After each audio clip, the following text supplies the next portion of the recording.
बच्चों, एक बहुत ही सीरियस मुद्दे पर आपका ध्यान खींचना चाहता हूं। आपको मालूम होगा कि जून 2025 से एसएससी ने जो नॉर्मलाइजेशन का मेथड है उसे बदल दिया। इक्वी परसेंटाइल मेथड वो नया लेकर के आए और इसमें सबसे पहले एग्जाम आप देख रहे हैं सिलेक्शन पोस्ट का हुआ, तो उसमें बच्चों की संख्या या शिफ्टों की संख्या बहुत कम है, तो बहुत ज़्यादा पता नहीं चल पाया। एक एग्जाम हुआ सीएचएसएल का 12 नवंबर से और 30 नवंबर तक चला, जो मल्टी शिफ्ट में था। तो इसमें अभी मार्क्स अभी जारी किए उन्होंने कल ही।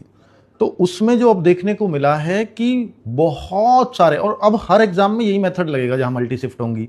क्योंकि अभी सीजीएल के मार्क्स नहीं आए, तो जब उनके मार्क्स आएंगे तो उसमें भी पता चलेगा कि बच्चे ये कह रहे थे कि सर जो कट ऑफ लगी है उससे मेरे काफी ज्यादा मार्क्स हैं, मेरा सिलेक्शन नहीं हुआ।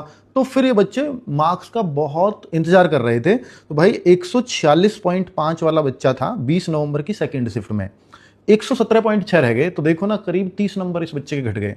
सेम दूसरा बच्चा था, पहला बच्चा था निखिल गुप्ता, दूसरा बच्चा है विनीत भाटी।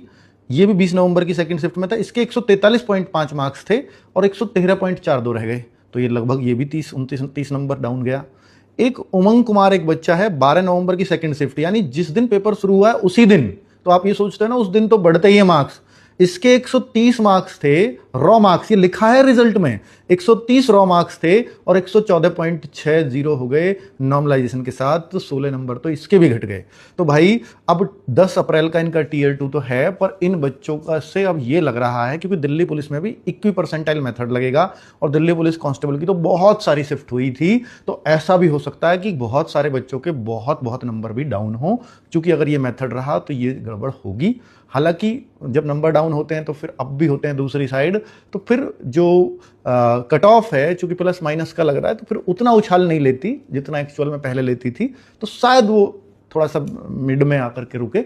वो तो अभी नहीं बता सकते कि कितनी लगेगी कितनी नहीं, लेकिन ये नॉर्मलाइजेशन बड़ा खेल करने वाला है अगर इस तरह से रहा तो। Thank you.